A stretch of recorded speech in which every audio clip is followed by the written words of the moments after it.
Hello, good evening, नमस्ते। कैसे हो आप सब लोग? पढ़ाई कैसी चल रही है?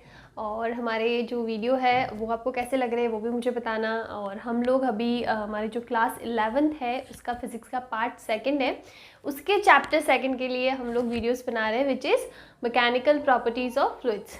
तो उसके अंदर हम लोग already I guess 3 videos upload कर चुके हैं। जो फर्स्ट वाला था वो बहुत ही बेसिक चैप्टर था, जिसके अंदर हमने नॉर्मल प्रेशर और डेंसिटी वगैरह के बारे में पढ़ा।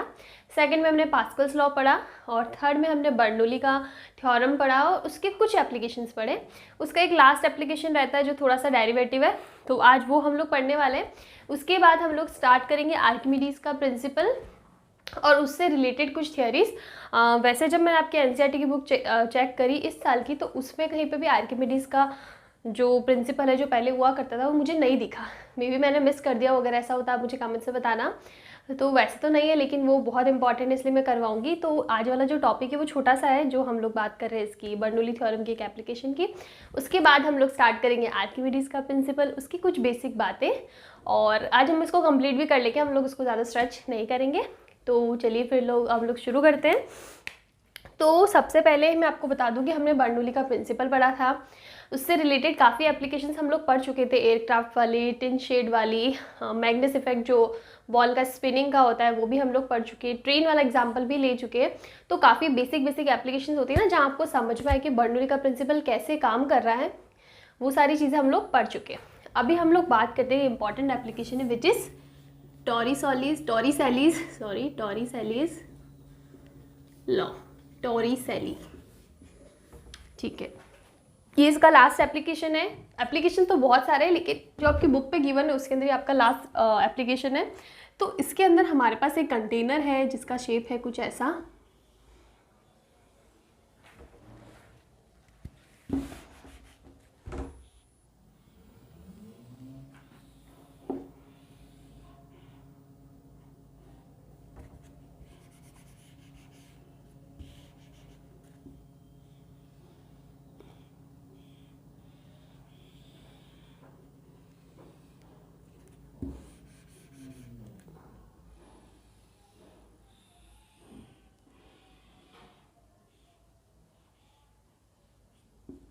थोड़ा और नैरो कर देते हैं। ठीक है, ये हमारे पास एक कंटेनर है। कंटेनर के अंदर हमने लिक्विड, कोई भी लिक्विड ले लो, वहाँ पे हम लोग लिक्विड पे ज़्यादा फोकस नहीं है हमारा, कोई भी लिक्विड है उसको फिल कर रखा है।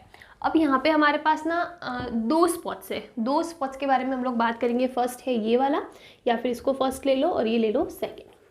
तो अगर हम लोग बात करें एरिया की, जो क्रॉस सेक्शनल एरिया होता है ना, यहाँ पे ले लिया हमने A1 और यहाँ पे हमने ले लिया A2। तो आप देखो कि A1 और A2 का कंपैरिजन देखो, A2 बहुत छोटा और A1 बहुत बड़ा है। ये चीज़ हमें क्लियरली दिख रही है कि कंपैरेटिवली, कंपैरिजन की बात कर रहे हैं कि कंपैरेटिवली A2 से A1 क्रॉस सेक्शनल एरिया बड़ा है। और हमें पता है हमारा रिलेशन है इक्वेशन ऑफ कंटिन्यूटी से, which is AV equals to constant. और इससे हम लोग बोल सकते हैं कि अगर क्रॉस सेक्शनल एरिया ज़्यादा है तो वेलोसिटी कम रहने वाली है, और क्रॉस सेक्शनल एरिया छोटा है, मतलब नैरोर है, थोड़ा सा नैरो है, तो वहाँ पे वेलोसिटी ज़्यादा रहने वाली है। तो यहाँ पे देखिए, यहाँ पे जो नोजल, यहाँ पे जो स्पेस है वो काफ़ी नैरो है, because the cross sectional area is very small. तो यहाँ पे वेलोसिटी जो है ना V2 लिख दे, ये थोड़ी सी कंपैरेटिवली ज़्यादा होगी, और यहाँ पे जो वेलोसिटी है V1 वो क्या होगी, कम होगी। ठीक है, ये चीज़ क्लियर है। अब आप देखो, अगर मैं लिखूँ और हम लोग हाइट की बात करते हैं कि हम लोग यहाँ से हमारा लिक्विड फ्लो हो रहा है। ठीक है, ये कंटेनर के अंदर लिक्विड भरा हुआ है और ये हमने यहाँ पे बकायदा एक छेद जैसा कुछ दे रखा है, नोजल है, छोटा सा स्पेस है, वहाँ से फ्लूइड क्या हो रहा है, बाहर निकल रहा है। तो अगर हम लोग बात करें कि इस वाले स्पॉट की हाइट, तो ये ले लो y1 और ये वाली हाइट ले लो कितनी, y2। ठीक है ना, हम लोग अलग दो स्पॉट्स की बात करें तो दोनों के लिए हमने सारे के सारे पैरामीटर्स लिख दिए। अब मुझे अप्लाई करनी है क्या, यहाँ पे हमें लगानी है बर्नौली की थ्योरम दोनों केसेस के लिए। इसके लिए बात करें तो क्या हो जाएगा, P1 plus half rho, because rho same ही रहने वाला, रो 1 रो 2 नहीं रहेगा, बिकॉज इसके अंदर जो लिक्विड है ना वो तो सेम ही है, जिसकी डेंसिटी है रो V1 स्क्वायर। यहाँ पे वेलोसिटी अलग है दोनों साइड, प्लस तीसरी टर्म हमारे पास क्या होती है, रो GH। इसके लिए हाइट कितनी है, V1 इक्वल्स टू P2 हो जाएगा। यहाँ पे प्रेशर P1 है, यहाँ पे प्रेशर P2 है, P2 प्लस हाफ हो जाएगा ये रो V2 स्क्वायर प्लस रो GY2। ये इक्वेशन हमारे पास आ गई। अब इसको हमको सॉल्व करना है, तो आप यहाँ पे देखो, सबसे पहली चीज़ हमने बोला है कि V1 कम है और V2 ज़्यादा है, और उसका जो कंपैरिजन है ना, हम लोग बोल सकते हैं कि V2 upon V1 is very very greater than 1। V2 ज़्यादा है, V1 कम है, तो हम लोग V1 को V2 के कंपैरिजन में क्या कर सकते हैं, नेगलेक्ट कर सकते हैं। We can neglect V2 because we can neglect V1 because V1 बहुत छोटा है यहाँ पे, बिकॉज इसका क्रॉस सेक्शनल एरिया ज़्यादा है तो उसकी वेलोसिटी कम होगी। और कंपैरिजन की बात चल रही है, सिर्फ 2 स्पॉट्स है हमारे पास, तो हम लोग कंपैरिजन के पर्पज़ को लेके बोल सकते हैं कि जो V1 है ना, उसको हम लोग नेगलेक्ट कर सकते हैं, बिकॉज वो बहुत ही स्मॉल वैल्यू, छोटी वैल्यू है। तो ये वाली टर्म हम लोग हटा देते हैं। दूसरी चीज़ आप देखो, दूसरी चीज़ हम लोग क्या कर सकते हैं, यहाँ पे आप देखो रो जी y1 और रो जी y2, अगर मैं इसको शिफ्ट कर दूँ और वहाँ ले जाऊँ तो ये क्या हो जाएगा, रो जी y2 माइनस y1, ये आएगा। अब यहाँ पे देखो, सॉरी y1 माइनस y2 करते हैं, y1 माइनस y2, इसको यहाँ पे लेके आते हैं। y1 बड़ा है, बड़े में से छोटे को निकालना पड़ेगा, y1 माइनस y2, ये y1 है, y2 है, y1 में से y2 बचा, तो पीछे यही तो स्पेस बचा ना, जितनी हाइट पे, ऊपर से जितनी हाइट पे ना, वही तो चीज़ हमारे पास बची। इसको हमने बोल दिया स्मॉल h, इसको हमने बोल दिया हाइट h। तो ये सारी वैल्यूज हम लोग पुट करेंगे तो हमारे पास क्या आने वाला है, हमारे पास आने वाला है P1 एज इट इज़, ये इस चीज़ को हमने हटा दिया, यहाँ पे क्या हो जाएगा, रो जी, ये हो जाएगा y1 माइनस y2 होगा, इक्वल्स टू में P2 plus half rho V2 square, और ये वाली चीज़ हमने यहाँ पे ट्रांसफ़र कर दी है। अब यहाँ पे भी इसकी वैल्यू हमें पता है कितनी h है, तो ये हो जाएगा P1 plus rho g h equals to P2 plus half rho V2 square, ये चीज़ हो जाएगी। ये सारी चीज़ हम लोग क्लियर कर लेते हैं। अब आप देखो यहाँ पे क्या हो जाएगा और चीज़, अब प्रेशर की बात करते हैं। ये है प्रेशर P1, ये है प्रेशर P2।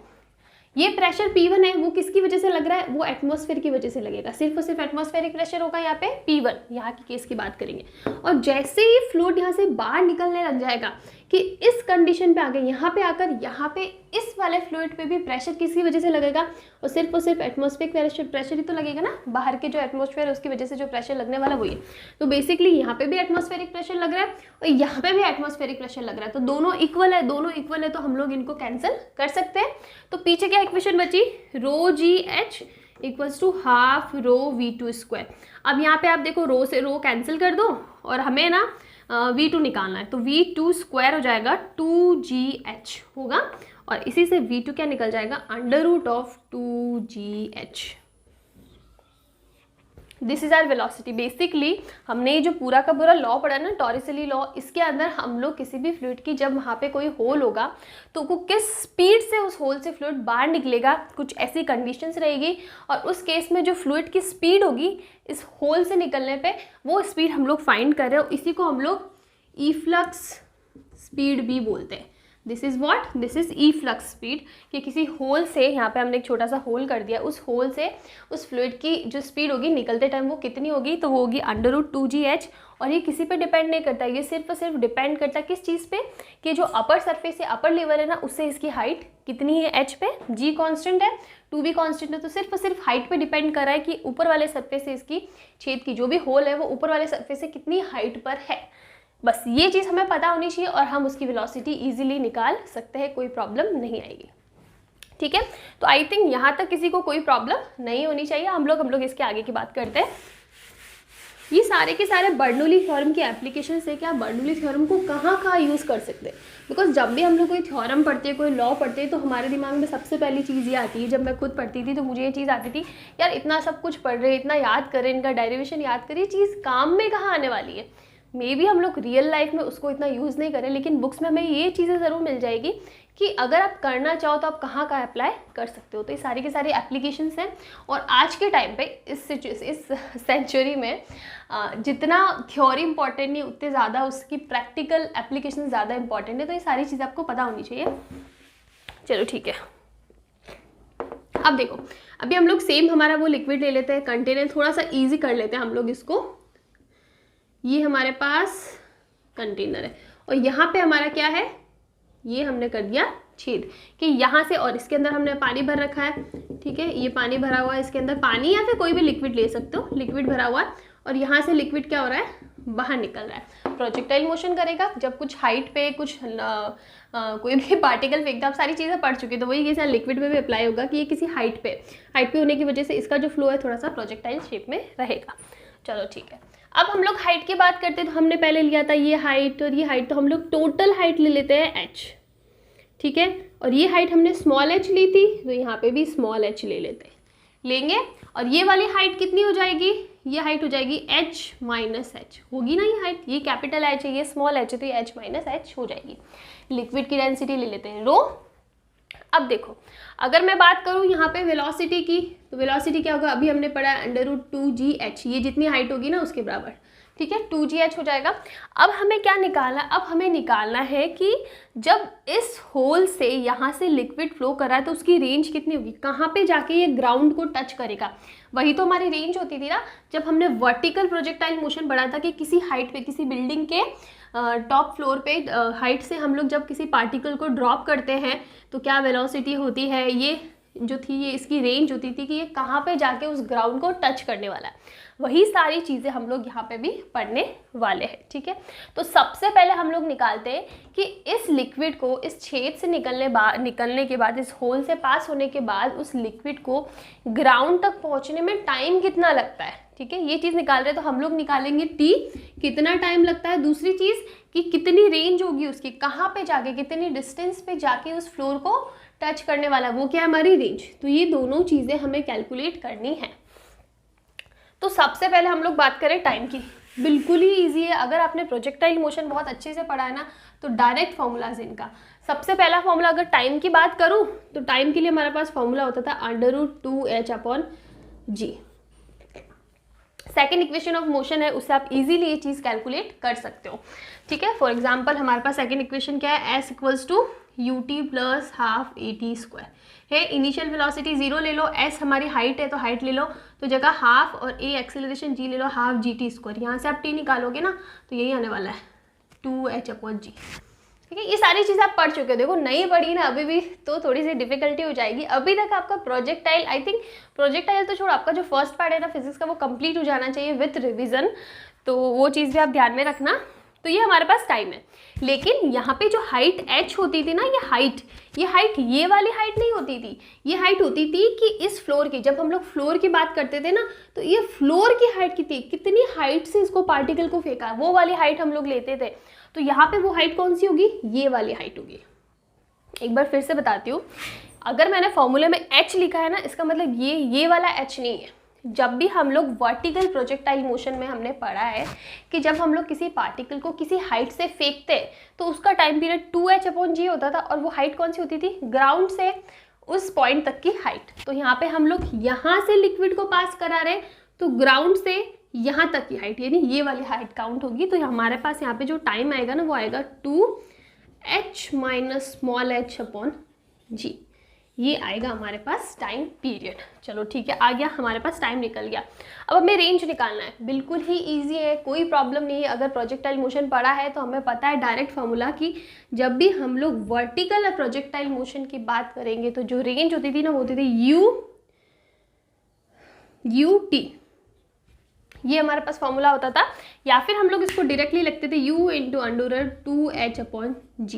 ये टाइम पीरियड होता था जो हमने अभी कैलकुलेट करा, और ये वेलोसिटी होती थी कि किस वेलोसिटी से यहाँ से निकल रहा है। तो दोनों ही चीज़ हमारे पास है, r = u, किस वेलोसिटी से निकल रहा है, √2gh। टाइम कितना लगने वाला है, ये टाइम लगने वाला है विच इज़ 2h - h/g होगा ये। अब यहाँ पे देखो आप क्या हो जाएगा, √g से √g कैंसिल हो जाएगा, 2 × 2 4, √ होके वो बाहर आ जाएगा, तो ये जाएगा r = 2 √h - h। This is our range. I think इसमें कहीं पे कुछ प्रॉब्लम होनी नहीं चाहिए, सिंपल सा है, सारे डायरेक्ट फॉर्मूला। अगर आप नॉर्मल भी रेंज निकालते हो तो डिस्टेंस = वेलोसिटी × टाइम होता है। कौन सी वेलोसिटी से फ्लो हो रहा है हमारे पास है, फ्लो होने में या ग्राउंड तक टच होने में कितना टाइम निकल रहा है वो भी है, दोनों को मल्टीप्लाई कर दो आपको आपकी रेंज मिल जाएगी। लेकिन आप डायरेक्ट फॉर्मूलाज याद रखोगे ना तो आपके लिए ज़्यादा ईजी रहेगा, बिकॉज आप एग्जाम में पर्टिकुलरली, अगर मैं जेईई नीट की बात करूँ, मैं CBSE की बात नहीं करती हूँ, सीबीएसई में बहुत ज़्यादा लेंथी या कॉम्प्लिकेटेड न्यूमेरिकल्स नहीं आते हैं। आपको डेरिवेशन वाला पार्ट पूछेंगे तो डेफिनेटली आपको याद रखना ही पड़ेगा। लेकिन अगर जेई नीट की बात करूँ ना, तो आपको ये फॉर्मूला स्टेप पे याद होने चाहिए, बिकॉज आप एक ही फॉर्मूला में डेराइव करने बैठोगे ना तो आपका 5 साल में भी नीट जेई नहीं होने वाला है। सो ये सारे फार्मूलाज याद रखने पड़ेंगे। और आप इन फार्मूलाज को, मैं बहुत बार ये चीज़ बताती भी हूँ कि जब मैं खुद पढ़ती थी 11th-12th में थी, तो मुझे भी एक बार को प्रेशर होता था कि यार सारे फार्मूलाज कैसे याद रखूँ, मैं तो एग्ज़ाम में भूल जाऊँगी। लेकिन ऐसा नहीं होता है। अगर आप उन फार्मूलाज को कंटिन्यूसली न्यूमेरिकल्स में यूज़ कर रहे हो, मैं सिर्फ और सिर्फ कंपटीशन एग्ज़ाम के पर्सपेक्टिव से बात कर रही हूँ कि अगर आप कंटिन्यूसली आपने एक ये फॉर्मूला पढ़ा, इसके ऊपर 10 न्यूमेरिकल्स करें, आप कॉन्स्टेंटली वो सारी चीज़ें रिपीट करते रहते हो, कोई थ्योरी पढ़ा उसके ऊपर नंबर ऑफ न्यूमेरिकल्स करते हो कंपटीशन एग्जाम के लिए, तो आपको उस फॉर्मूले को याद रखने का प्रेशर रखने की ज़रूरत ही नहीं। बिकॉज आप अगर उस फॉर्मूले को बार बार यूज़ कर रहे हो ना, तो आपको 4 से 5 बार, चौथे या 5वें क्वेश्चन में तो वो याद ही हो जाएगा। ये भी ज़्यादा बता रही हूँ, मेरे हिसाब से तो 3rd क्वेश्चन में आपको याद हो जाता है, आपको फिर उसको याद करने की ज़रूरत पड़ेगी नहीं। तो इसीलिए हर फॉर्मूला पर, हर टॉपिक पे न्यूमेरिकल्स करना बहुत इंपॉर्टेंट है। अगर आप जेईई और नीट की या फिर कोई भी कंपटीशन एग्जाम में जिसमें फिजिक्स आती है उसकी तैयारी कर रहे हो, तो numerical part is very very very important. ठीक है, चलो अभी हम लोग नेक्स्ट इसी के अंदर एक और एप्लीकेशन की बात करते हैं, विच इज़ वेंचुरी मीटर।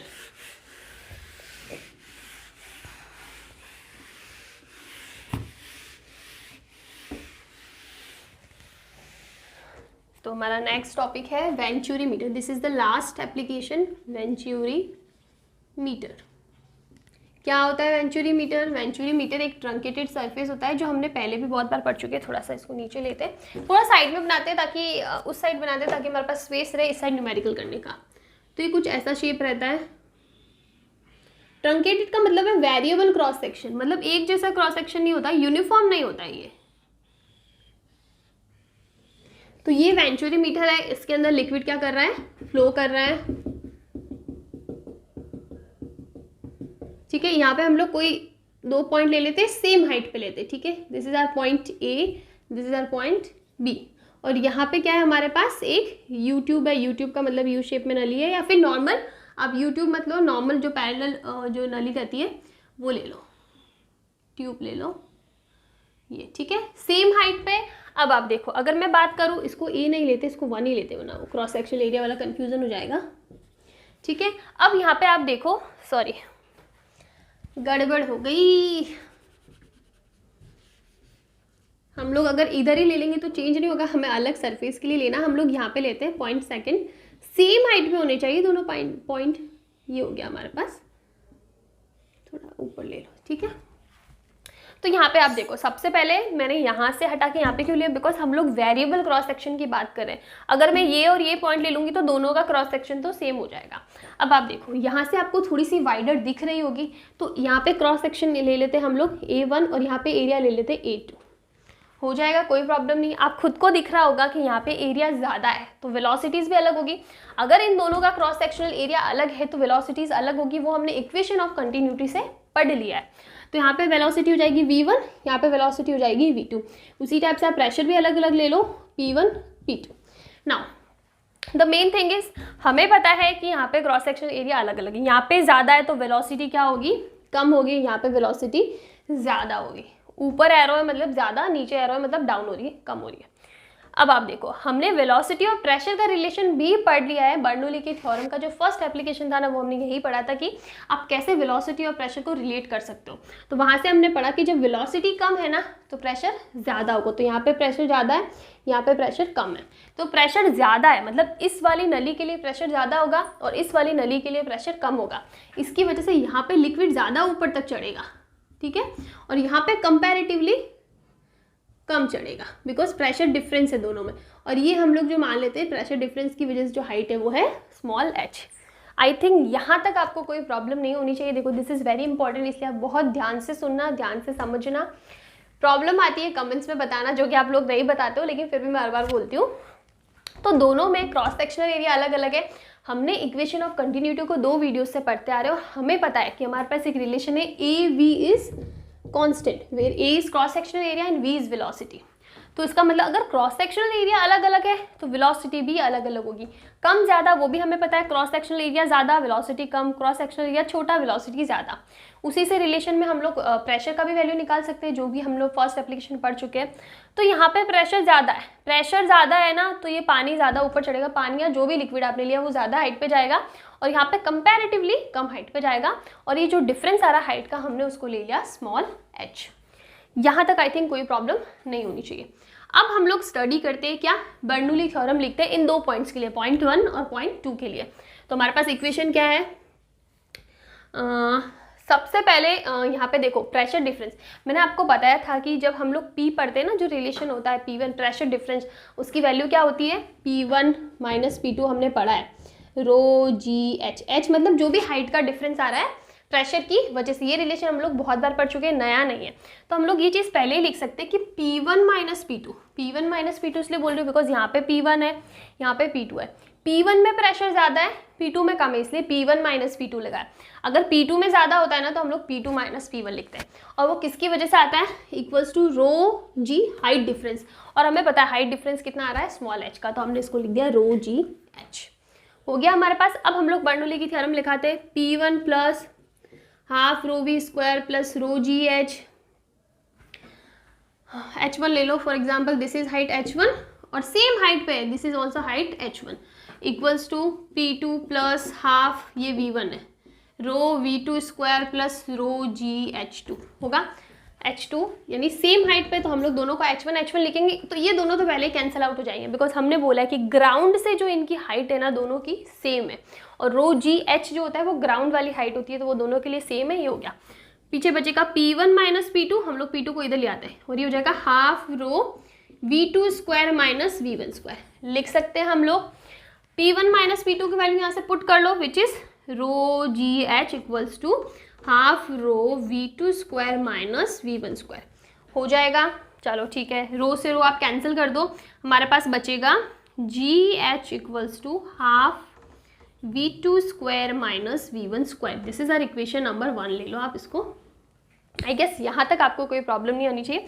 एक मेन चीज़ मैं बताना भूल गई कि ये जो वेंचुरी मीटर होता है ना, उसका पर्पस क्या होता है। This venturi meter is used to measure the volume flow rate, मतलब वॉल्यूम का जो फ्लो रहता है ना उसका रेट क्या, कि कितने टाइम में कितना वॉल्यूम फ्लो किया। रेट का मतलब आप टाइम को इंक्लूड कर रहे हो, मतलब एक पर्टिकुलर टाइम में डेल्टा टी टाइम में कितना वॉल्यूम फ्लो करा है, उसको फाइंड करने के लिए हम लोग क्या यूज़ करते हैं, वेंचुरी मीटर। बेसिकली हम लोग यहाँ पे जो फ्लो रेट निकाल रहे हैं ना वो क्यों निकाल रहे हैं, विच इज़ AV, जो हम लोग ऑलरेडी बहुत बार पढ़ चुके हैं। तो हम लोग बात करते हैं यहाँ पे स्टार्टिंग में जो आया ना A1 V1, हम लोग इसकी बात करते हैं कि हमें फ्लो रेट निकालनी A1 V1, आपको E2 V2 निकालना है वो भी निकाल सकते हैं, सेम ही आता है, ठीक है। फ्लो रेट की बात करें, वो वेंचुरी मीटर है, स्ट्रीमलाइन फ्लो है तो सेम ही आता है, लेकिन हम लोग A1 V1 ले लेते हैं। तो ये सारी चीज़ें हो गए। अब हमें यहाँ पे ये डायग्राम नहीं चाहिए, इसको हम लोग हटा देते हैं, ठीक है, ये चीज़ हटा देते हैं और ये सारी चीज़ें भी हटा देते हैं। हमारा जो फाइनल रिलेशन है वो हम लोग लिख देते हैं, which is what, which is g h equals to half V2 square minus V1 square, this is equation number 1। Okay, now see, हमें निकालना वॉल्यूम रेट। तो सबसे पहले हमें पता है कि वेंचुरी मीटर के अंदर A1 V1 equals to A2 V2 होता है। हम लोग सिर्फ दो स्पॉट्स की बात कर रहे हैं ना, तो हम लोग दोनों के लिए रिलेशन लिख रही होता है। यहाँ से आप वैल्यू पुट कर दो, V2 की वैल्यू पुट कर दो, तो V2 की वैल्यू क्या आएगी, A1 upon A2 multiply by V1, equation number 2। उसके अंदर पुट कर दो V2 की वैल्यू, तो हमारे पास रिलेशन क्या आने वाला है, जी एच इक्वल्स टू, आप 2GH लिख दो इसको, 2 को यहाँ पे क्रॉस मल्टीप्लाई कर दो, V2 स्क्वायर यानी A1 square upon A2 square V1 square minus V1 square हो जाएगा। और आगे सॉल्व करो, 2GH equals to A1 square by A2 square minus 1, और ये हो जाएगा V1 स्क्वायर होगा। अब देखो हम वैल्यू निकालते हैं V1 स्क्वायर की, तो हम लोग इसको और इजी कर सकते हैं, 2GH इक्वल्स टू ये लिख देते A1 square minus A2 square upon A2 square V1 square. अब क्रॉस मल्टीप्लाई करके V1 स्क्वायर की वैल्यू निकालो, ये हो जाएगा 2GH फिर A2 square divided by A1 square minus A2 square, इतना ही होगा, हाँ इतना ही होगा। ये आ गया हमारे पास V1 की वैल्यू। और अगर हम लोग V1 स्क्वायर, अगर V1 कैलकुलेट करते हैं तो अंडर रूट का आ जाएगा 2GH, और ये हो जाएगा A2, और ये हो जाएगा अंडर रूट का A1 square minus A2 square. या फिर इसको थोड़ा सा इजी तरीके से लिखते हैं, ये चीज़ हम लोग हटा देते हैं, तो हमारे पास V1 की वैल्यू आएगी A2, फिर आ जाएगा अंडर रूट में 2GH upon A1 square minus A2 square. लेकिन हम लोगों ने वेंचुरी मीटर किस लिए यूज़ किया, हमें वॉल्यूम फ्लो रेट निकालना, दैट इज A1 V1। तो हम लोग क्या निकाल सकते हैं, A1 V1 equals to Q1 equals to A1 से मल्टीप्लाई करो तो हो जाएगा A1 A2, फिर आ जाएगा 2GH, और ये हो जाएगा A1 square minus A2 square. This is our final relation. इसकी जगह आप A2 V2 भी निकालोगे ना तो भी सेम ही आने वाला है, कोई चेंज नहीं आ रहा है। फ्लो रेट स्ट्रीमलाइन फ्लो है, हम लोग हमेशा लैमिनार फ्लो की बात करिए, स्ट्रीमलाइन फ्लो की बात करिए, टर्बुलेंट फ्लो हमने नहीं पढ़ा, तो उसके अंदर फ्लो रेट कॉन्स्टेंट ही रहती है, चेंज नहीं होती है। तो आप चाहे A2 V2 भी निकालोगे, निकाल देना, सेम ही आने वाला है। Okay, so this is our venturi meter का कंसेप्ट कि किस लिए यूज़ होता है। सबसे पहले वॉल्यूम फ्लो रेट निकालने के लिए यूज़ होता है। वॉल्यूम फ्लो रेट की वैल्यू कितनी होती है, ये हमारे पास वैल्यू होगी, आपके पास सारी वैल्यूज आप इजीली पुट करके से वैल्यू निकाल सकते हो।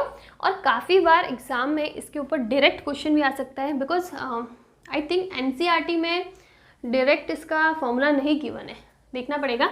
अगर नहीं गिवन है तो डायरेक्ट क्वेश्चन आ सकते हैं, एज ए न्यूमेरिकल लेके भी इसको ऊपर डायरेक्ट क्वेश्चन आ सकता है।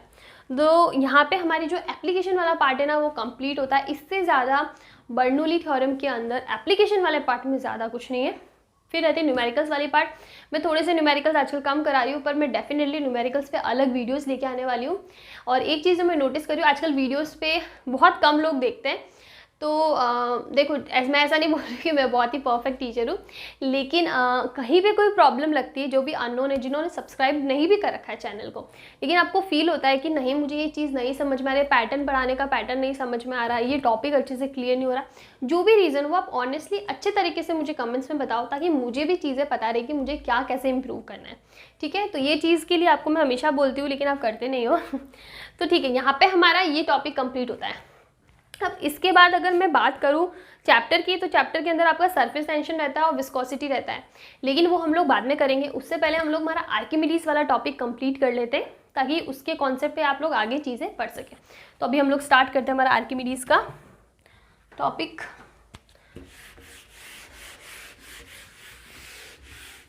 मुझे पता है जब मैं 11th क्लास में थी तो मुझे आर्किमिडीज वाला टॉपिक या पर्टिकुलर इस चैप्टर की बात करूँ ना तो मुझे बहुत डिफिकल्ट लगता था।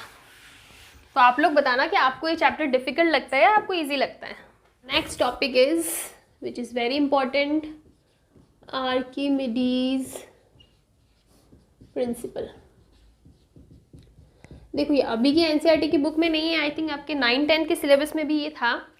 तो मुझे जितना बेसिक और इम्पॉर्टेंट लगता है वो सारी चीज़ें मैं समझा देती हूँ। उसके अलावा कोई इंपॉर्टेंट टॉपिक आपको लगता है कि यार रह गया तो फिर आप मुझे बताना, तो मैं वो भी करा दूँगी। ठीक है, और इसके ऊपर न्यूमेरिकल्स हम लोग बिल्कुल करेंगे आगे वाले वीडियो में या किसी शॉर्ट में हम लोग न्यूमेरिकल करेंगे, बिकॉज उसको न्यूमेरिकल ज़्यादा इंपॉर्टेंट है। ठीक है, सबसे पहले हम लोग आर्किमिडीज का प्रिंसिपल के स्टेटमेंट क्या है, क्या बोल रहा है ये प्रिंसिपल, वो पढ़ना सबसे ज़्यादा ज़रूरी है, तो वो मैं लिख देती हूँ।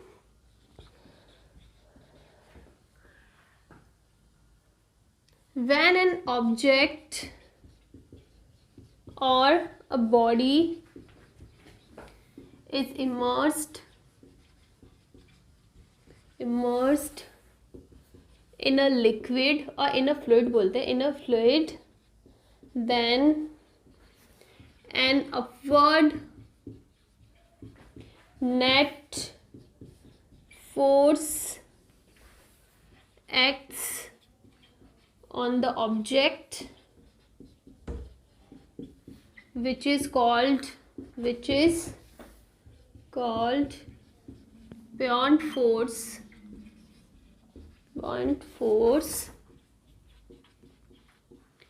When an object or a body is immersed in a fluid, then the upward net force acts on the force which is called buoyant force, and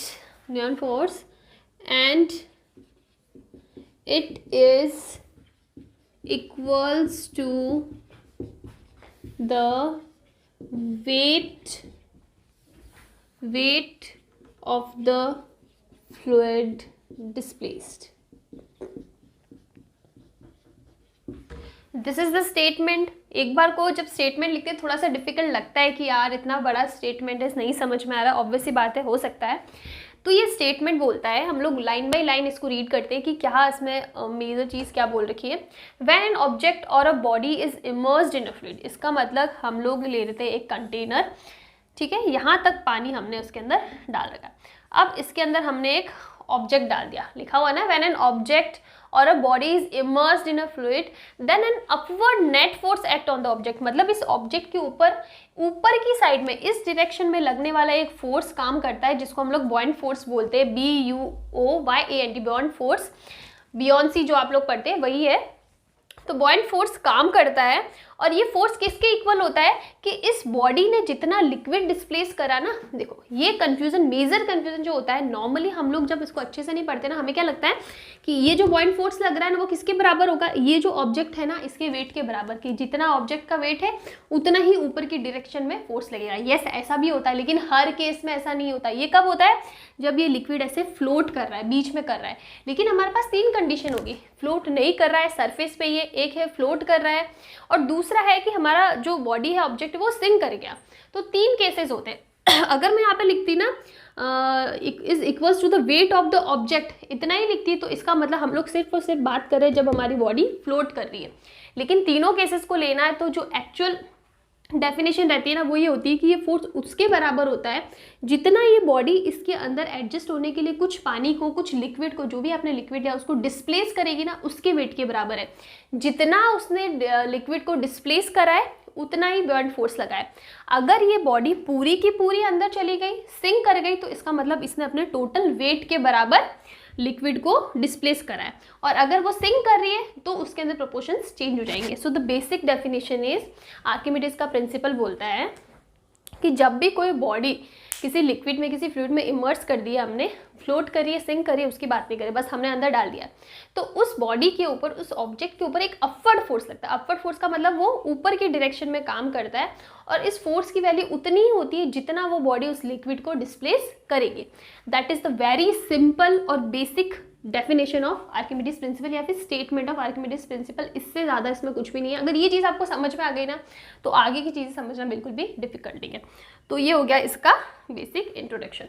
अब आप देखो, इसमें एक चीज़ समझने वाली बात है कि हमने ले लिया ये लिक्विड, हमने डाल दिया बॉलिड, पानी भरा हुआ इसके अंदर. अब इसके ऊपर की डायरेक्शन में क्या लगेगा, बॉयंट फोर्स लगेगा, विच इज एफ.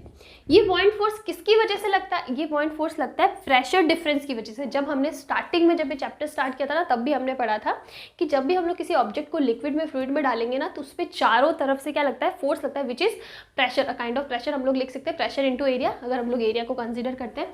तो ये प्रेशर, चारों तरफ से जब प्रेशर लगता है ना, तो इस प्रेशर डिफरेंस की वजह से ही ये बॉयंट फोर्स काम करता है. तो this buoyant force is due to the pressure difference inside the fluid. Fluid के अंदर जो भी प्रेशर लग रहा है उसकी वजह से प्रेशर डिफरेंस होगा. सब साइड से सेम प्रेशर थोड़ी आएगा, अलग अलग प्रेशर आएगा. अगर सब साइड से सेम प्रेशर होता तो ओवरऑल प्रेशर 0 हो जाता, विच इज़ नॉट पॉसिबल. तो अलग अलग प्रेशर आएगा, उस प्रेशर डिफरेंस की वजह से इसके ऊपर की डायरेक्शन में क्या लगता है, बॉयंट फोर्स लगता है. चलो ठीक है, एक तो फोर्स ये हो गया, और एक ये जो बॉडी होगा ना, इसके खुद के वेट की वजह से नीचे की साइड में नहीं लगेगा W, विच इज mg. इसको हम लोग बोलेंगे F एयर बोल देते हैं. ठीक है, F बॉडी, मतलब एक तो इसका जो नेचुरल हम लोग नीचे की डायरेक्शन में ग्रेविटी की वजह से जो फोर्स लगता है, विच इज, और एक होता है बॉयंट फोर्स. अब देखो यहाँ पे हमारी 3 कंडीशंस आती है. If this FB is what, greater than F air, पहली कंडीशन. दूसरी कंडीशन आती है if FB is equals to F air, और सॉरी हाँ, और थर्ड कंडीशन आती है if FB is less than F air.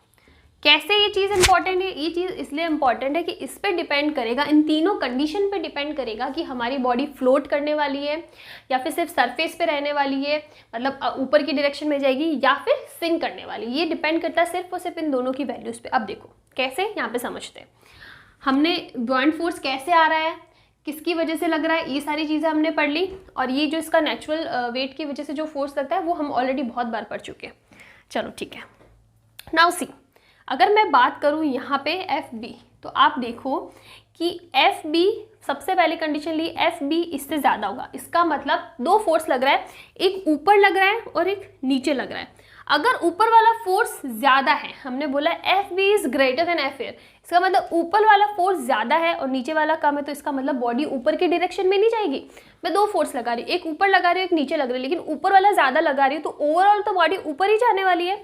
तो इसका मतलब अगर ऐसी कंडीशन होगी ना, तो जो बॉडी होगी वो क्या होगी, सरफेस पे रहेगी या फिर एंड गो अप। इसका मतलब ऊपर की डायरेक्शन में जाती है और सरफेस पे रहती है, ठीक है, वो चीज़ समझ में आ गई। दूसरी चीज़ हमने कंडीशन बोली कि दोनों फोर्स इक्वल है, मतलब जितना ऊपर लग रहा है उतना ही नीचे की डायरेक्शन लग रही है।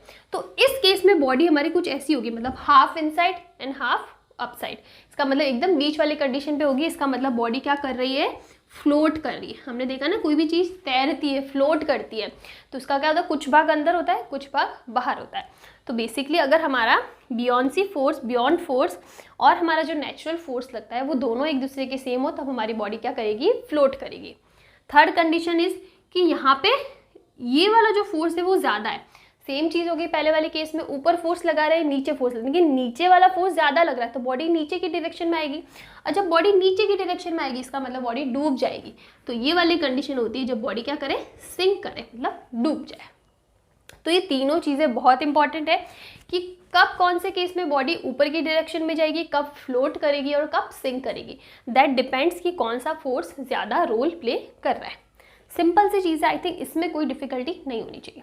नेक्स्ट चीज़ पे आते हैं।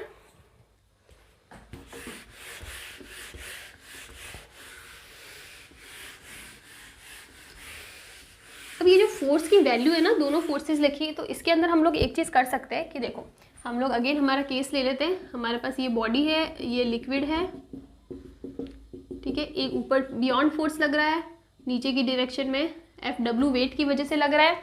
अब आप देखो इसकी वैल्यू क्या होगी। मैंने आपको क्या बोला, ये फोर्स की वैल्यू किसकी वजह से होती है, प्रेशर डिफरेंस की वजह से होती है। तो हम लोग इसको लिख सकते हैं P, हाँ, P इंटू V इंटू जी, हम लोग इसको लिख सकते हैं PVG। F इक्वल्स टू क्या होता है, देखो F इक्वल्स टू होता है mg होता है, और ये P नहीं है, ये रो है। रो इज द डेंसिटी, जो भी लिक्विड है ना उसकी डेंसिटी, और ये क्या है, ये जो ऑब्जेक्ट है ना उसकी density, that is sigma. Density अलग होगी ना, ऑब्जेक्ट किस चीज़ का बना हुआ है, पत्थर का है, स्टील का है, आयरन का है, किसी भी का है, तो उसकी डेंसिटी अलग होगी और वाटर की डेंसिटी अलग होगी।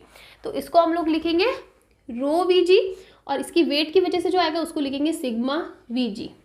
सिंपल सा, आई थिंक इसमें प्रॉब्लम नहीं होनी चाहिए। आप देखो F इक्वल्स टू mg होता है, m क्या होता है, देखो डेंसिटी क्या होती है, sigma is equal to mass per unit volume. तो मास को हम लोग क्या लिख सकते हैं, सिग्मा VG होगा। सेम उसी टाइप से इसमें आ जाएगा, बस इसमें जो डेंसिटी है वो क्या हो जाएगी, रो हो जाएगी। Rho is equal to mass into volume, तो m equals to rho into V, तो दोनों वैल्यू आ जाएगी रो VG और सिग्मा VG।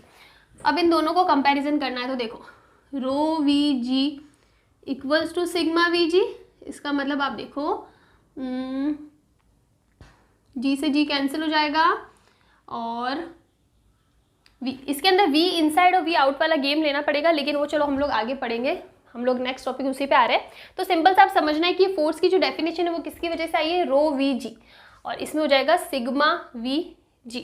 अब आप देखो कि इन दोनों ही केस में, अब इसके अंदर हमने जो स्टडी करी ना वो स्टडी करें इन जनरल, हमने जो केस लेके कर रहे हैं कि पूरा का पूरा ऑब्जेक्ट पानी के इनसाइड है। तो इस केस में दोनों आप बोलोगे कि दोनों वॉल्यूम मैंने सेम क्यों रहे, क्योंकि मैंने तो बोला है कि जो बियॉन्ड फोर्स होता है वो किसकी वजह से लगता है, वाटर डिस्प्लेस। तो हमें कैसे पता कि बॉडी के बराबर, तो हम लोग टोटल सिंकिंग वाला केस पढ़ रहे हैं, तो उस केस के अंदर दोनों वॉल्यूम सेम होगा। अगर बॉडी पूरी की पूरी सिंक कर रही है ना, तो उस पर अपने वेट के बराबर ही बॉन्ड फोर्स लगने वाला है। तो इस केस में हमारे पास क्या कंडीशन आ जाएगी, रो और सिग्मा में रिलेशन आएगा। दिस इज नॉट, ये अलग अलग है, रो और सिग्मा में रिलेशन आएगा। अगर रो ज़्यादा है सिग्मा से, इसका मतलब बियॉन्ड फोर्स ज़्यादा है, ऊपर जाएगा। अगर रो और सिग्मा सेम है तो बॉडी फ्लोट करेगी, और अगर सिग्मा ज़्यादा है, इसका मतलब बॉडी की डेंसिटी ज़्यादा है, तो नीचे की साइड फोर्स ज़्यादा लगेगा और बॉडी क्या कर जाएगी, सिंक कर जाएगी। तो आप चाहे फोर्स के अकॉर्डिंग रिलेशन ले लो या फिर डेंसिटीज़ के अकॉर्डिंग ले लो, दोनों ही केस में आपको पता होना चाहिए कि क्या कॉन्सेप्ट बोल रहा है, कब सिंक होगा, कब फ्लोटिंग होगा और कब वो ऊपर जाएगा। ठीक है, अब हम लोग एक बहुत ही इम्पॉर्टेंट एग्जाम्पल पढ़ते हैं, आइसबर्ग वाला।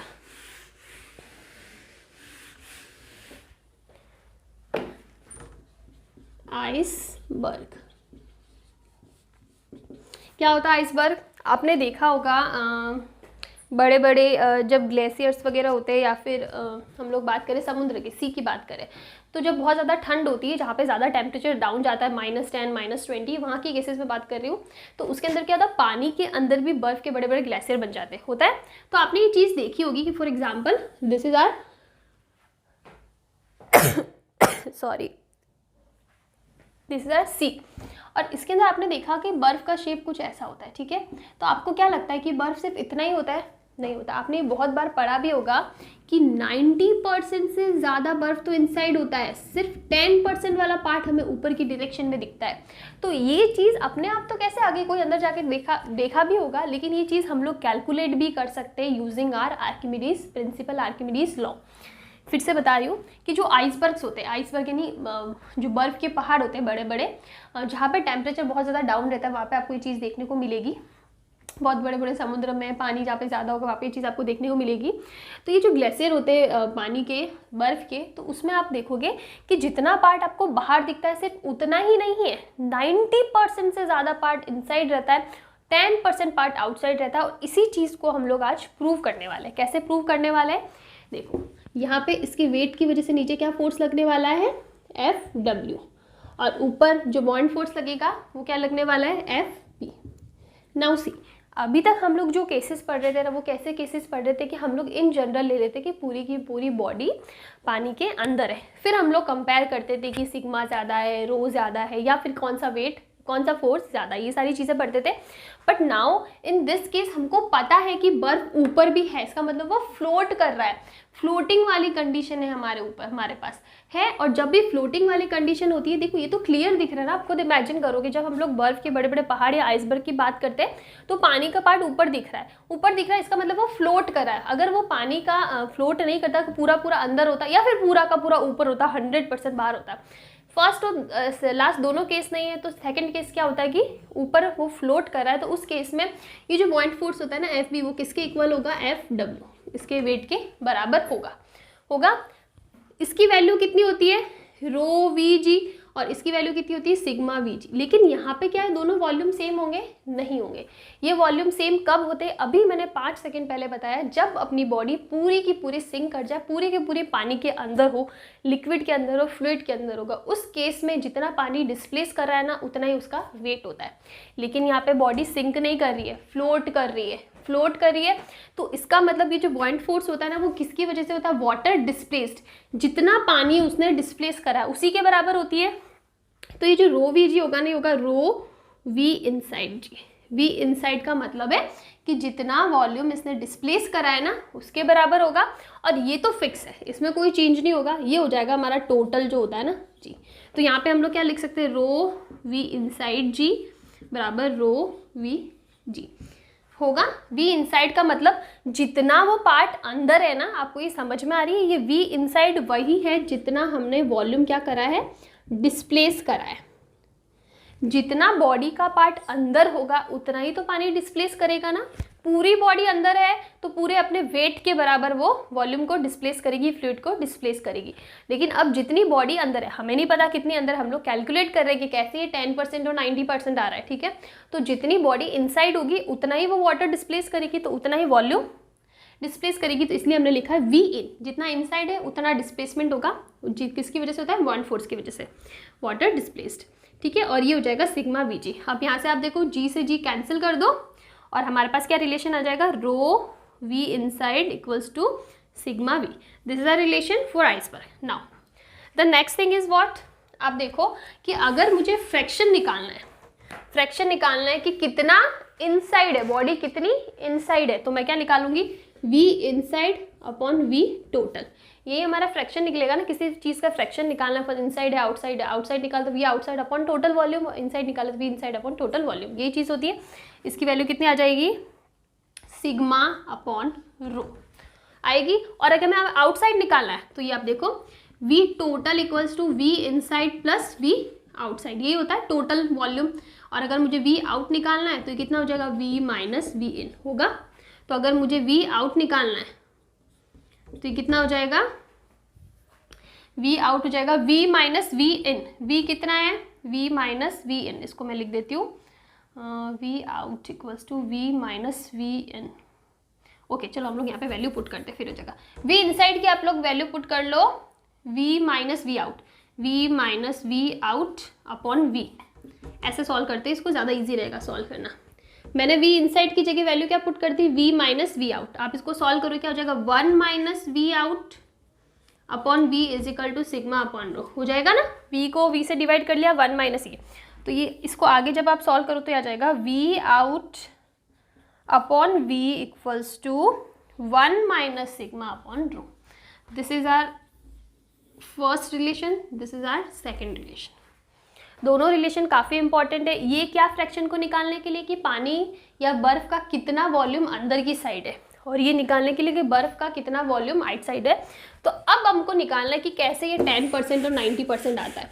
तो बाकी सारी चीज़ें हटा देती हूँ, ये दोनों रिलेशन इंपॉर्टेंट है। अब हमारे पास देखो ये सारी की सारी जो वैल्यूज़ है ना, कितना इनसाइड है कितना आउटसाइड है, डिपेंड करिए सिर्फ और सिर्फ डेंसिटीज़ पे कि किसकी कितनी डेंसिटी है। ये है सिग्मा यानी आइस की डेंसिटी, ये है रो यानी वाटर की बात करें, आइसबर्ग जो होता है वो पानी के अंदर ही बनता है, तो वो वाटर की डेंसिटी रो। तो हमें पता है कि वाटर की डेंसिटी होती है 1000 किलोग्राम पर मीटर क्यूब, यही होता है केजी पर मीटर क्यूब। और सिग्मा आइस की होती है, हम लोग पढ़ चुके, सारी वैल्यूज़ मैंने लिखवाई थी आपको, पर मीटर क्यूब ये वैल्यूज़ होती है। आप वैल्यू पुट कर दो। अगर मैं निकालूँ वी इनसाइड कि अंदर कितना पार्ट है, ठीक है, तो सिग्मा अपॉन रो, सिग्मा कितना है 900 अपॉन 1000, तो ये कितना आ रहा है 9 अपॉन 10 विच इज़ 0.9। और अगर हम लोग परसेंटेज में चेंज करें तो इसको 100 से मल्टीप्लाई करेंगे तो ये कितना हो जाएगा 90%। इसका मतलब 90% पार्ट अंदर की साइड है। उसी टाइप से आउटसाइड निकालना है, outside upon V fraction 1 minus 9 upon 10 which is 1 upon 10, इसको आप परसेंटेज में निकालोगे तो आएगा 10%। तो यहाँ से हमको पता पड़ रहा है कि जब हम लोग आइसबर्ग के केसेस पढ़ते हैं तो 10%, ओनली 10% पार्ट हमको बाहर की साइड दिखता है, बाकी 90 अप्रॉक्सीमेटली होता है, ऐसा फिक्स नहीं होता है, 90% पार्ट हमें अंदर की साइड होता है। और वो रेंज हम यहाँ से कैलकुलेट कर सकते हैं। और ये तो सिर्फ एक एग्जाम्पल है आइसबर्ग का। अगर आपको कोई दूसरा भी एग्जाम्पल दे रखा है, फॉर एग्जाम्पल आपको क्वेश्चन में पूछा कि कोई लिक्विड है और कोई भी हमारी ऑब्जेक्ट है, बॉल देती, उसको आपने पानी में डाला, वो फ्लोट कर रही है, तो आप ये बताओ कि कितना परसेंटेज पार्ट उसका पानी में फ्लोट करेगा और कितना बाहर रहेगा। तो आपको यहाँ पे इसकी डेंसिटी, जो भी बॉल जो भी ऑब्जेक्ट है इसकी डेंसिटी दे देंगे, और अंदर जो भी लिक्विड, मैं ऐसा नहीं बोलूँ सिर्फ पानी होगा, जो भी लिक्विड है उसकी डेंसिटी दे देंगे। अगर आपके पास सिग्मा और रो की वैल्यू पता है तो आप इनसाइड और आउटसाइड वाला फ्रैक्शन किसी भी टाइप की बॉडी के लिए निकाल सकते हो। The only thing you should know is sigma and rho. अगर आपके पास दोनों वैल्यूज है तो you can easily calculate inside fraction and outside fraction.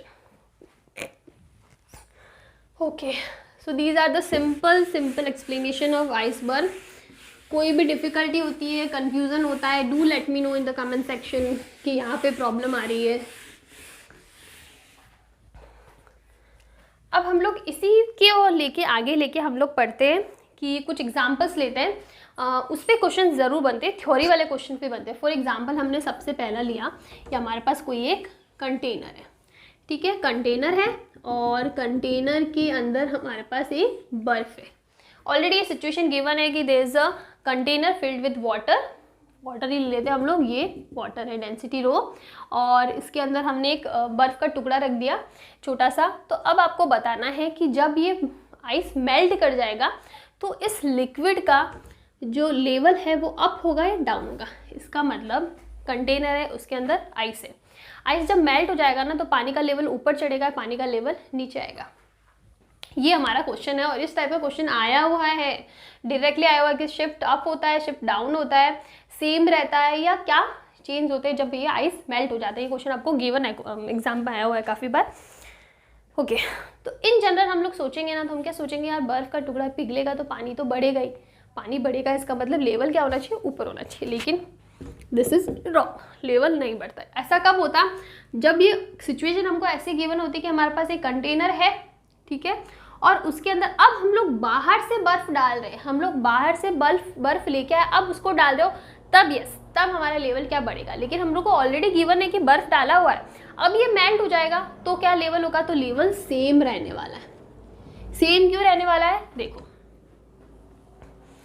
Okay, same इसलिए रहने वाला है कि आप देखो कि इसने ऑलरेडी जितना वाटर, जितना इसका पार्ट इनसाइड है ना, उतना उसने वाटर डिस्प्लेस कर दिया।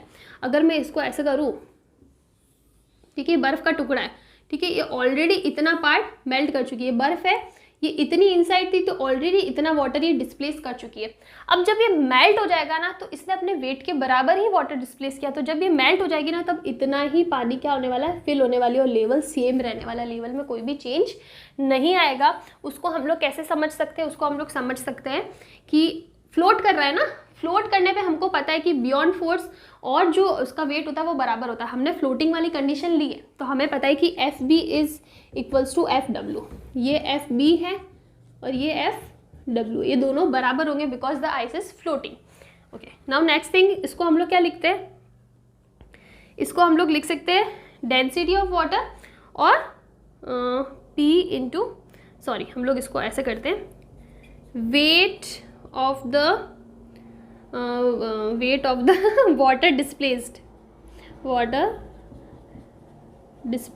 और ये हो जाएगा वेट ऑफ द लिक्विड, जो भी लिक्विड है ना उसकी वजह से, wait of the ice, sorry wait of the ice, ये होता है। मैंने इसको सिर्फ और सिर्फ स्टेटमेंट के फॉर्म में लिखा है कि बियॉन्ड फोर्स किसकी वजह से लगता है, वाटर डिस्प्लेस, और ये है कि जितना वेट है ना आइस का, उसकी वजह से जो फोर्स लगेगा वो। अब हम लोग इसको क्या लिख सकते हैं, रो इंटू वॉल्यूम, यही होता है, दोनों फोर्स बराबर, ये चीज़ हमें पता है बिकॉज ये चीज़ क्या, ये जो आइस क्या कर रहा है, फ्लोट कर रहा है। तो अब हम लोग क्या लिख सकते हैं, हमारे पास था ना रो वी जी, ये चीज़ पता था, तो रो यानी वाटर का क्या हो जाएगा, density multiply by weight of the liquid यानी वाटर डिस्प्लेस्ड हो जाएगा, और ये क्या हो जाएगा, रो। अब यहाँ पे डेंसिटी, आइस भी मेल्ट होकर वाटर में ही चेंज होने वाला है, तो उसकी भी डेंसिटी सेम रहने वाली है, तो which is rho of W, यही सेम होने वाला है, into weight of the ice, मतलब उसकी आइस की वजह से कितना। तो आप देखो ये कैंसिल हो गया बिकॉज दोनों की डेंसिटी क्या है, सेम हो गई, तो इसका मतलब जितना पानी डिस्प्लेस हुआ ना वो उसके वेट के बराबर है। ये चीज़ हम लोग यहाँ से भी प्रूव कर सकते हैं। जो चीज़ मैंने अभी आपको यहाँ पे बोली ना कि आप देखो जब बॉडी फ्लोट कर रहा है तो वो जितना उसने अंदर की साइड है ना उतना पानी डिस्प्लेस करा, और वो जो डिस्प्लेसमेंट है वो उसके वेट के बराबर है, तभी तो फ्लोटिंग हो रही है। अगर ये डिस्प्लेस ज़्यादा करता तो नीचे आता, सॉरी तो ऊपर की साइड जाता, और डिस्प्लेसमेंट कम होता, वेट ज़्यादा होता तो नीचे की साइड आता। ये सारी चीज़ हम लोग पढ़ चुके हैं। तो ये चीज़ हम लोग यहाँ से भी प्रूव कर सकते हैं कि जब कोई बॉडी फ्लोट हो रही है तो वी नो कि बियॉन्ड फोर्स और जो वेट ऑफ द बॉडी या जो भी होगा उसका इक्वल रहेगा। तो उसको हमने हमारे इस फॉर्म में लिख दिया। हमारे पास एफ का फोर्स का फॉर्मूला था ना, रो वी इंटू जी, इस फॉर्म में लिख दिया। यहाँ पे वॉल्यूम कितना होता है, जितना वाटर डिस्प्लेस करा, और यहाँ पे वॉल्यूम कितना होता है, आइस के वेट के बराबर। तो जब दोनों ही मेल्ट होकर वाटर में ही चेंज होने वाला है ये भी, तो दोनों की डेंसिटी सेम, डेंसिटी कैंसिल हो गई। तो इसका मतलब जितना उसने पानी डिस्प्लेस किया ना उतना ही उसका वेट, दोनों इक्वल है, इसका मतलब इसका लेवल सेम रहने वाला है।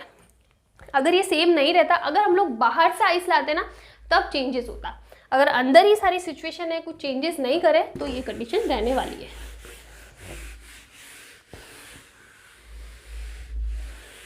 अब एक केस हम लोग लेते हैं कि हमारे पास सेम कंडीशन है, सेम कंटेनर है और हमने क्या करा है, ये आइस का टुकड़ा है। अब हमने यहाँ पे कोई दूसरा लिक्विड लिया जिसकी डेंसिटी एल है, ये वाटर नहीं है, कोई दूसरा डेंसिटी ले लिया एल, और इसकी डेंसिटी हम लोग ले लेते हैं रो डब्ल्यू। ये तो पानी बनने वाला है, मेल्ट हो गया, सेम कंडीशन लिया, already the ice is there, ठीक है, हम लोग बाहर से नहीं लेके आए, ऑलरेडी वो अंदर के कंटेनर पे है। नाउ से अब हमें नहीं पता कि ये लिक्विड की डेंसिटी इससे ज़्यादा है कम है, तो हमें वो कंडीशन निकालनी है कि अगर ये लिक्विड की डेंसिटी ज़्यादा है तो क्या शिफ्ट चेंज होने वाला है, अगर इसकी डेंसिटी कम है तो क्या आने वाला है, इक्वल है तो हमें पता है लेवल सेम रहने वाला है। इक्वल है तो इसका मतलब दोनों वाटर वाटर है तो लेवल में कोई चेंज नहीं होगा, वो हमने अभी पढ़ा है जस्ट। अब हम लोग सबसे पहला कंडीशन ले लेते हैं, rho L is greater than rho W, मतलब जिस लिक्विड में हमने इसको बर्फ को डाला ना उसकी डेंसिटी आइस की या फिर वाटर की डेंसिटी से क्या है, ज़्यादा है। हम लोग इसकी मेल्टिंग की बात कर रहे हैं तो हम लोग वाटर ले रहे हैं, आइस का डेंसिटी नहीं ले रहे, बिकॉज हम लोग बोल रहे हैं कि इसके मेल्ट होने के बाद क्या होगा, मेल्ट होने के बाद ये पानी बन जाएगा तो डेंसिटी रो डब्ल्यू ही होगी। सेम चीज़ आप ले लो, यहाँ पे फ्लोट कर रहा है तो इसका मतलब F B equals to F W होगा। इसको हम लोग क्या लिखेंगे, बॉइंट फोर्स किसकी वजह से लगेगा, जो भी लिक्विड डिस्प्लेस होता है ना उसकी वजह से लगता है, उसी की वजह से लगता है बॉइंट फोर्स। तो हो जाएगा P L into water liquid, sorry liquid displaced, ये होगा बियॉन्ड जो फोर्स होता है वो उसकी वजह से लगता है जितना उसे लिक्विड डिस्प्लेस करा, ये हो जाएगा wait of the liquid displaced.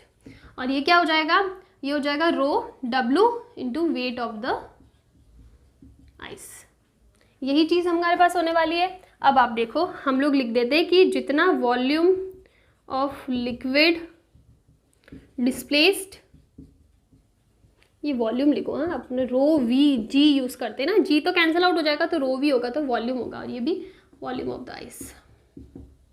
ठीक है, तो volume of the liquid displaced equals to rho W upon rho L हो जाएगा, rho W into rho L multiply by volume of the ice. हमारे पास क्या आ गया, volume of liquid displace equals to rho W upon rho L volume of ice, या फिर हम लोग क्या लिख सकते हैं वॉल्यूम ऑफ वाटर फॉर्म्ड, मतलब आइस की वजह से जितना वाटर बनेगा ना वही चीज़, जितना उसका वेट होगा उसके बराबर पानी बनने वाला है, उतना ही वॉल्यूम बनने वाला है, तो हम इसको लिख सकते हैं वॉल्यूम ऑफ वाटर फॉर्म्ड। ठीक है, यहाँ पे भी हम लोग लिखते हैं वॉल्यूम ऑफ वाटर फॉर्म, ये ज़्यादा सही रहेगा लिखना। नाउ सी, अब हमने सबसे पहली कंडीशन ली है कि rho L is greater than rho W। अगर ये नीचे वाली टर्म ज़्यादा है तो ओवरऑल इसकी वैल्यू क्या होगी, कम होने वाली है। इसका मतलब volume of liquid displaced is less then, ये इसकी वैल्यू 1 से कम होने वाली है ना, बिकॉज ये वाली नीचे वैल्यू ज़्यादा, तो ये साइन ऐसा हो जाएगा बिकॉज इसकी वैल्यू 1 से कम होने वाली है, ये हो जाएगा वॉल्यूम ऑफ वाटर फॉर्म्ड। इसका मतलब क्या है कि इस आइस की वजह से ज़्यादा पानी बनेगा, उसका डिस्प्लेसमेंट कम होगा, ठीक है कंपैरेटिवली, लेकिन ये जो बर्फ़ है ना इसकी वजह से पानी ज़्यादा बन रहा है, पानी ज़्यादा बन रहा है और उसकी कंपैरेटिवली ये डिस्प्लेसमेंट कम हो रहा है, इसका मतलब उसका ओवरऑल लेवल बढ़ेगा नहीं क्या। सिंपल सा आप चेक देखो, volume of the water formed is greater then volume of liquid displaced, इसका मतलब पानी ज़्यादा बन रहा है और डिस्प्लेसमेंट कम हो रहा है, पानी ज़्यादा बन रहा है तो ओवरऑल इसका लेवल क्या जाने वाला है, अप होने वाला है, तो हम लोग लिख सकते हैं लेवल अप या फिर शिफ्ट्स अप। ठीक है, और इसकी जगह हम लोग दूसरा कंडीशन ले, rho L is less than rho W, तो क्या हो जाएगा, रो W ज़्यादा है तो इसकी वैल्यू ओवरऑल 1 से ज़्यादा होगी, तो यहाँ पे डिस्प्लेसमेंट ज़्यादा होगा और पानी कम बन रहा है, तो डिस्प्लेसमेंट ज़्यादा हो रहा है और पानी उतना नहीं बन रहा है, तो मतलब लेवल क्या होने वाला है, लेवल डाउन। और इक्वल है तो कोई सोचने की बात ही नहीं है, अगर रो L और रो W इक्वल रहने वाला है तो इसका मतलब लिक्विड के लेवल में कोई चेंज नहीं वाला, सेम लेवल हो जाएगा। तो देखो ये चीज़ें थोड़ी सी कंफ्यूजिंग हो सकती है, मुझे भी फील होता है पढ़ाते टाइम कि कहीं आप कंफ्यूज तो नहीं हो रहे हो, तो इसमें सिंपल सी चीज़ आपको देखना है कि अगर हमने ऐसे लिक्विड में बॉडी को डाला है जिसकी डेंसिटी ज़्यादा है तो वॉल्यूम ऊपर जाने वाला है, अगर लिक्विड की डेंसिटी कम है तो वॉल्यूम शिफ्ट लेवल नीचे जाने वाला है, और दोनों की डेंसिटी सेम है और बॉडी फ्लोट करी है, this is also very important, body float करी है, उसी केस में हम लोग ये कंडीशन लगा सकते हैं कि FB इक्वल्स टू FW, तो ये समझना ज़रूरी है, अगर दोनों का डेंसिटी सेम है तो उस केस में लेवल पे कोई फ़र्क नहीं आएगा, लेवल सेम रहने वाला है। अब इसी का एक वेरिएंट और है, सी में एक वेरिएंट और है विच इज, देखो ये जो चीज़ समझी ना उसको हम लोग ऐसे भी समझ सकते हैं, मुझे एक और तरीका याद आ गया जो मैंने अभी भी बताया था कि हमारे पास ये आइस है, ठीक है इन जनरल, और ये हमारे पास वाटर है। अब आप देखो ये फ्लोट कर रही है तो इसका मतलब ये कुछ ऐसा डिप आएगा, अगर ये फ्लोट करिए ना तो इसका मतलब इसने जितना लिक्विड डिस्प्लेस करा ना उतना ही उसका वेट है, तो इसका मतलब है मेल्ट होकर इस गड्ढे में जमा होने वाला और एकदम लेवल को क्या कर देगा, सेम कर देगा, तो लेवल में कोई भी चेंज नहीं आएगा, आप इसको ऐसे भी समझ सकते हो। अब एक एग्जांपल आता है which is also very important, कि हमने एक आइस लिया है लेकिन ये सिर्फ आइस नहीं है, इसमें है ना नेल्स का मतलब जो कील होती है ना, कील, वो छोटी छोटी कील भी बर्फ़ के अंदर है, ठीक है ये वाटर ही लिया हमने। अब जब ये आइस मेल्ट हो जाएगा तो वाटर का लेवल डाउन होगा, अप होगा, सेम होगा, क्या होगा, अगर कील नहीं होती तो हमें पता है लेवल में कोई चेंज नहीं आएगा, लेकिन कील है, पानी तो मेल्ट हो गया, उसके अलावा जो कील बचेगी ना तो उसकी वजह से क्या होगा, तो देखो इसमें भी सेम चीज़ हमको हो सकता है कि यार कील है, पानी के अंदर जाएंगे तो फिर पानी का लेवल क्या आने वाला है, ऊपर आने वाला है, लेकिन ऐसा कब होता है, जब हम लोग बाहर से कील को लेके डालते, लेकिन ऑलरेडी वो आइस के अंदर है, वो ऑलरेडी जितना उसको वेट के साथ में डिस्प्लेसमेंट करना था उतना डिस्प्लेसमेंट उसने कर लिया, तो अगर बाहर से चीज़ें होती ना तो हम लोग बोलते कि लेवल बढ़ता, लेकिन ऑलरेडी ये जो नेल है वो पानी के अंदर है, इनको अब टोटल वेट की वजह से जितना डिस्प्लेसमेंट करना था वो ऑलरेडी करा हुआ, उसके बाद हमें सिचुएशन पूछिए कि अब आइस मेल्ट हो गया तो क्या होने वाला है। तो यहाँ पे जो वाटर लेवल होगा ना वो डाउन होगा। क्यों डाउन होगा, क्यों सेम नहीं रहेगा, देखो इसकी खुद की भी तो कुछ डेंसिटी होगी ना, ये तो मेल्ट हो गया, ठीक है, लेवल बराबर हो गया, लेकिन इसकी खुद की भी तो कुछ डेंसिटी होगी नेल्स की, तो आप ऐसा नहीं बोल सकते कि सेम रह जाएगा। अब यहाँ पे देखो क्या होगा, जैसे ही हम लोग का ये जो पानी है, बर्फ है, वो आइस है, वो मेल्ट हो जाएगा, मेल्ट हो जाएगा। उसके बाद इसके लेवल का तो पता नहीं, लेकिन जो नेल्स होगी ना वो क्या होगी, इस आइस के मेल्ट होने के बाद में ये जो नेल्स है वो पानी में डूब जाएगी। डूबेगी, नेल्स तो डूबती है ना, इतना चीज़ तो आपको पता होगा कि कोई कील डालोगे पानी में वो फ्लोट करेगी या डूब जाएगी, वो डूबती है, ठीक है। तो अब आप देखो कि हमने मेल्ट कर दिया पानी को, अब सिर्फ नेल्स बची, तो नेल्स सारी की सारी क्या हो जाएगी, डूब जाएगी, सिंक करने लगेगी, और पानी अपना लेवल ले चुकी है। तो अब इसकी सिंक करने की वजह से लेवल डाउन कैसे आ रहा है, वो इसलिए आ रहा है कि आप देखो पहले ऊपर की डायरेक्शन में बॉन्ड फोर्स लग रहा था, नीचे की डायरेक्शन में इसकी वेट की वजह से फोर्स लग रहा था। अब आप देखो कि बॉन्ड फोर्स लग रहा है, उसके बाद में भी ये नीचे की साइड क्या हो गई, डाउन हो गई। इसका मतलब कि अब बॉन्ड फोर्स कंपैरेटिवली कम लग रहा है। एक बार और अच्छे से समझाती हूँ, दो केस है, खुद का वेट है और बॉन्ड फोर्स है। अब जब आइस मेल्ट हो गया उसके बाद में ये चीज़ हमें पता है कि जो नेल्स है ना वो सिंक करने वाली है, सिंक करने वाली है। तो अगर हमारा बियॉन्सी फोर्स या बॉन्ड फोर्स इतना ज़्यादा होता, अगर बॉन्ड फोर्स बहुत ज़्यादा वैल्यू होती ना तो ये सिंक थोड़ी करती। बॉन्ड फोर्स ऊपर की डायरेक्शन में लगने वाला फोर्स है, अगर इस फोर्स की वैल्यू ज़्यादा होगी, इन नेल्स के लिए पर्टिकुलरली बात करोगे, अगर इनके पे ऊपर लगने वाला बॉन्ड फोर्स अगर बहुत ज़्यादा होता तो सिंक नहीं करती है, या फिर इनके वेट के बराबर भी आता तो ये फ्लोट करती, लेकिन ये सिंक कर रही है। इसका मतलब यहाँ पे बॉन्ड फोर्स की वैल्यू क्या है, कम है। इनिशियली ओवरऑल वेट की जब बात करेंगे ना, जब फ्लोट कर रहा था तब दोनों वैल्यूज़ बराबर थी, लेकिन जैसे ही पानी मेल्ट हो गया फिर उसके बाद में जो नेल्स है ना उसके ऊपर जो बॉन्ड फोर्स लगने वाला है ना वो कम है, इसी की वजह से वो क्या कर रही है, सिंक कर रही है। तो इसका मतलब यहाँ पे बॉन्ड फोर्स की वैल्यू ज़्यादा थी, ज़्यादा का मतलब है बराबर थी, तभी वो फ्लोट कर रहा था, और यहाँ पे आके उसकी वैल्यू कम हो गई मेल्ट होने के बाद। मेल्ट होने के बाद बॉन्ड फोर्स की वैल्यू कम हो गई, और हमें पता है कि when F B is less than F W तब लेवल क्या होता है, डाउन जाता है। तो इसीलिए हम लोग बोलते हैं लेवल डाउन या शिफ्ट्स डाउन, नीचे की साइड में जाता है। तो दिस इज़ द रीज़न, आपको उसको सिंपली समझ सकते हैं। जब टोटल हमारे पास आइस के अंदर मेल्ट था, आइस मेल्ट नहीं हुआ था, तब वहाँ पे बॉन्ड फोर्स और वेट बराबर था, इसलिए वो फ्लोट कर रहा है। जैसे ही वहाँ पे आइस मेल्ट हो गया, जो नेल्स है, जो कील है, वो सिंक कर गई, वो डूब गई। इसका मतलब बॉन्ड फोर्स की वैल्यू वहाँ पे इतनी नहीं लग रही कि वो उसको ऊपर उठा सके। इसका मतलब पहले वाले केस से दूसरे वाले केस में बॉन्ड फोर्स की वैल्यू कम हो गई, तो वैल्यू कम हो रही है, तो इसका मतलब हमारा वाटर लेवल क्या हो जाएगा, डाउन हो जाएगा।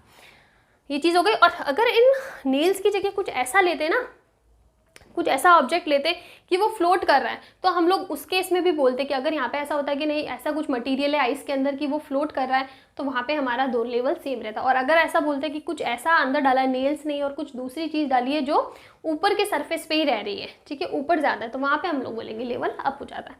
डिपेंड्स कि क्या सिचुएशन है, डूब रहा है, तैर रहा है या ऊपर आ रहा है, तीनों पे डिपेंड करता है। तो this is all about Archimedes principal. कुछ बेसिक एक्सप्लेनेशन थे, ये नेल्स वाले, आइस वाले, ये सारी चीज़ें हमने समझ ली।